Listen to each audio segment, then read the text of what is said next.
Kes yang paling menakutkan saya, Ustaz, anak saya ni 14 tahun. Okey. Jadi saya terus terang lah Ustaz ya, saya terus terang ya. Baru ni dia nak tikam mak dia Ustaz. Dia nak bunuh mak dia. Ya Allah. Itu jadi fikir-fikirkan tak ada tempat lain yang boleh didik anak saya. Saya rasa Ustaz tolonglah tengok anak saya. Saya serah pada Ustaz. Dalam hati saya kata, kalau mak dia pun dia tikam, takkan Ustaz Kazim dia tak tikam, tuan-tuan. Masuk harian metro muka depan nanti kan. Aduh, inilah cabaran paling besar zaman sekarang. Innama amwalukum wa auladukum fitnah. Cabaran paling besar sekarang apa? Anak. Allah sebut dalam Quran, cabaran paling besar, ujian paling besar. Tak mampu kita seorang-seorang, tuan-tuan, nak didik anak kita. Ada seorang janda datang jumpa saya. Dia kata anak dia degil, lari pada sekolah, melawan. Anak dia kasar, tolak dia sampai jatuh. Saya tanya, berapa lama akak janda? Saya janda daripada dia umur 4 tahun. Sekarang umur dia 15 tahun.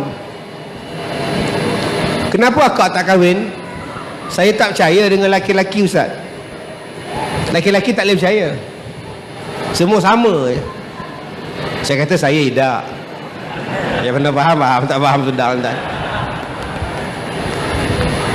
Saya kata dekat dia, sekarang akak tak ada suami, anak akak tak ada bapa. Akak puas hati? Dulu akak cakap akak boleh jadi bapa, dalam masa yang sama akak boleh jadi mak. Sekarang apa jadi? Akak boleh bagi makan dia, akak boleh ajar dia pergi sekolah, akak boleh bimbing dia, akak boleh hantar dia pergi tuition, boleh. Tapi akak tak boleh jadi bapa.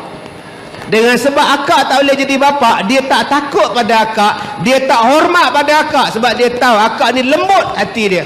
Sebab itulah akak Allah jadikan suami, Allah jadikan bapa. Kak lembut, suami tegas, anak akan hormat. Kalaulah akak kahwin dulu, selesai masalah kak. Ni yang jadi banyak macam itu. Sebab apa? Sebab kadang-kadang kita rasa kita mampu hidup seorang. Dalam Islam ni tuan-tuan, dia kena kerjasama. Saya sebagai ustaz, besok saya di Shah Alam, hari Isnin saya Sungai Siput, hari Selasa saya di Seri Iskandar, hari Rabu saya di Putrajaya, hari Khamis saya di Pahang, hari Jumaat saya di Johor, hari Sabtu saya di Kedah, hari Ahad saya di Pulau Pinang. Siapa yang jaga anak saya di rumah? Isteri duduk di rumah, di luar rumah. Masyarakat kena tolong saya, jiran-jiran kena tolong saya, polis kena tolong saya, jawatankuasa masjid kena tolong saya, masyarakat kena tolong saya, cikgu kena tolong saya, supaya anak saya jadi baik. Begitulah dengan tuan-tuan. Kita tak boleh nak bagi anak kita jadi baik saja-saja tuan-tuan, tanpa bantuan daripada masyarakat dan sekitarnya. Dan kenapa tuan-tuan jadi baik? Kenapa tuan-tuan baik? Jawapan dia ialah sebab masa kita kecil-kecil dulu, ramai yang jadi mak bapak kita secara tak langsung. Naik basikal laju, Tok Imam tegur, "Hei, jatuh nanti, bawa pelan-pelan." Pelan balik basikal tu.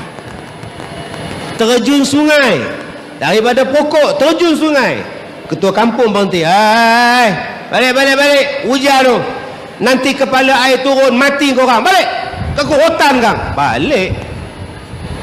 Cuba tuan-tuan tengok dulu-dulu duk main laga ayam, datang ketua kampung kata, "Hai, main laga ayam, dosa ni." Balik. Sebab tu kita jadi baik. Tok ketua tegur, tok imam tegur, jiran tegur, makcik bedah tegur, kak limah balik rumah pun tegur. Zaman sekarang tak ada tegur-tegur. Tegur apa ni? Satu budak perempuan pakai seluar pendek, naik motor pakai singlet, pergi kedai beli kicap. Toki kedai tegur, "Cantiknya awak." Sedih wit. Toki kedai ngorak. Tak seronok budak tu. Bubuh botol dalam kicap, makcik gayah tegur. Aku ni bila tengok kamu Intan, teringat aku muda-muda macam kamu. Macam inilah aku pakai.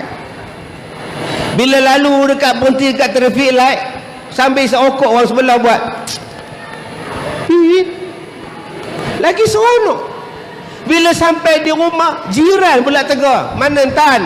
Kedai makcik. Ai, seksinya. Ramai orang suka dengan awak, kata dia. Besok agak-agak Intan pakai apa pula keluar rumah, tuan-tuan? Kalau semua orang puji dia, cubalah dia pakai seluar pendek, pakai singlet, dia pergi ke kedai. Toki kedai tegur, Astaghfirullahalazim Intan. Semalam kamu tak dengar budak kena rogol, 5 orang buat kenduri doa selamat rogol. Kamu pakai macam ni, kamu kena rogol. Tak takut ke? Dia letak kicap dalam raga motor, makcik gayah pula tegur, Astaghfirullahalazim Intan, jangan pakai macam ni Intan, dosa. Sampai dekat traffic light ada orang hisap okok, tuan-tuan, duk tengok pakai skirt. Astaghfirullah, aku cucah biar okok kan? Lari Intan, tuan-tuan. Bila sampai dekat rumah, jiran Intan pula tegur, Intan, oi, kalau kau tak ada baju kain, makcik banyak baju kain, pakai dong, jangan pakai gitu.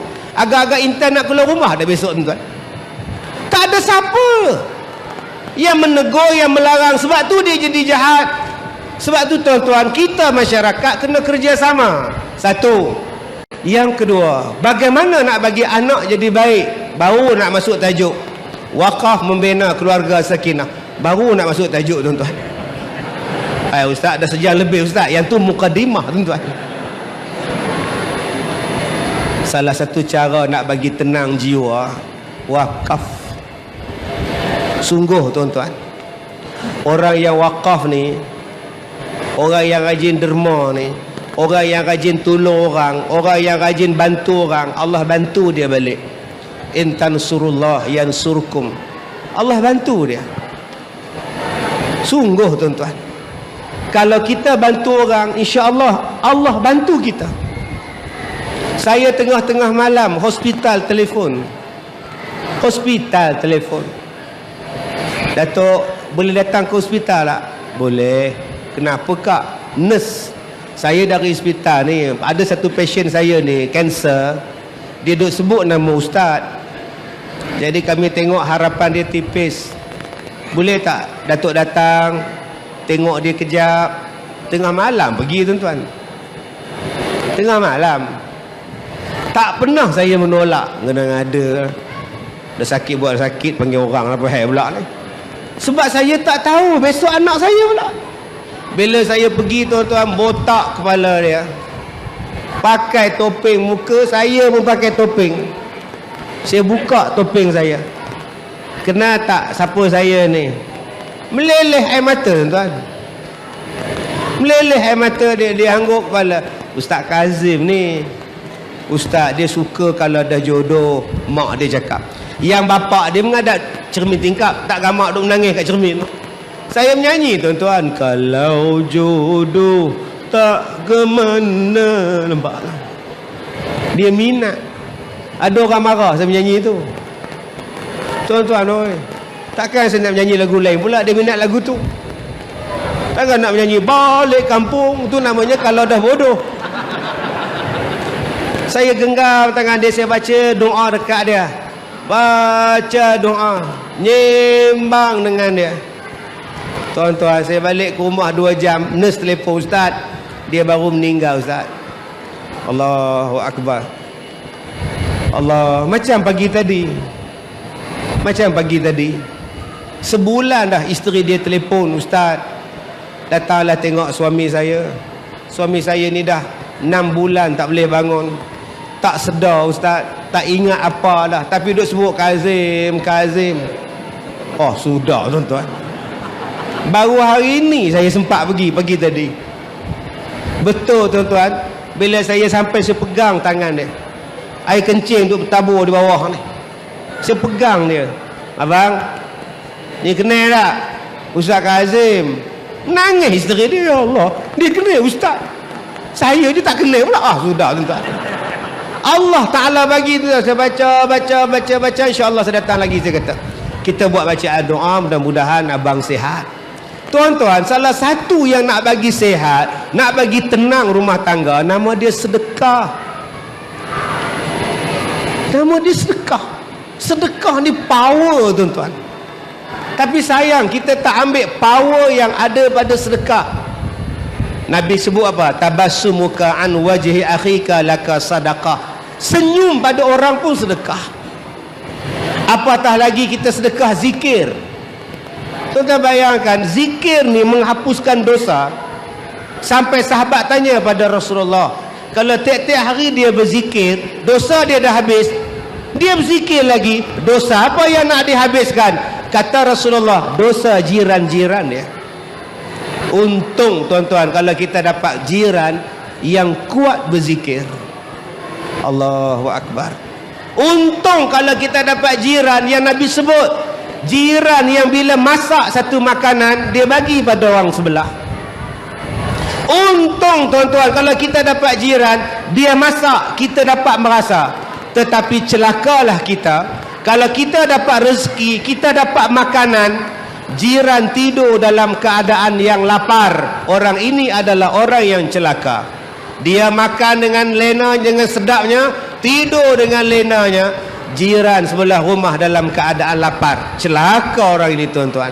Sebab itu saya nak mengajak pada tuan-tuan, jom kita cari ketenangan dalam rumah kita dengan sedekah.